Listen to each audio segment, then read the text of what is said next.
Kunjani sisi? Siyaphila, hayi uyalazi udaba. Okay. Gama lami uThobeka ngwazi ngisibonga uNtokazi yakhona la eLondon Mahlikihliki. Kodwa ngokukhula ngikhulele endaweni yasoPhongolo. Ngumfundi wakhona la eNdonsa. Funda ka music. Ka music I've gained a lot of experience. Ngokuqala nje ngiachievile ukuthi ngikwazi ukimprove because ukufika kwami la as much as ngikwazi ukucula kodwa ngangifuna ukimprove.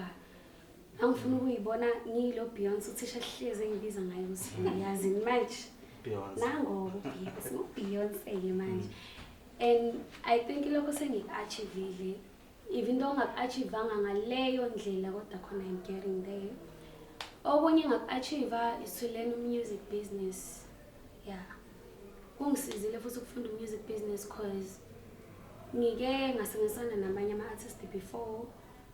I-experience ngangakabi nayo so ziningi izinto ezangiluza so kungisizile ukufunda music business.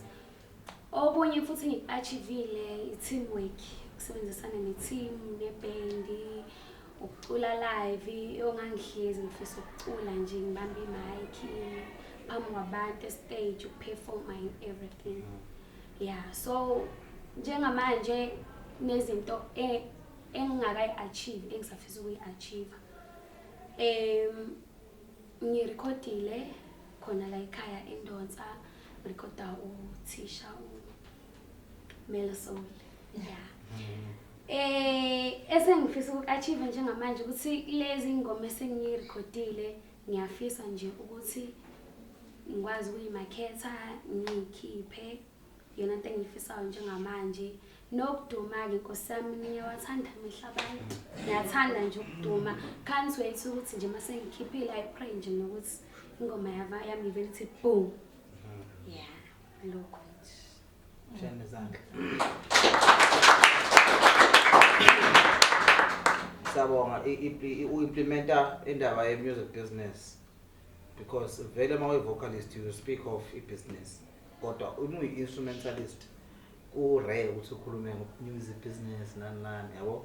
Sokhuluma ngo-composition njengosisi nje. Ukhuluma kodwa azange afake music business kakhulu.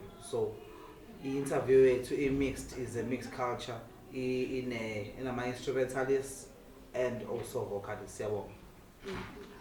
The next person.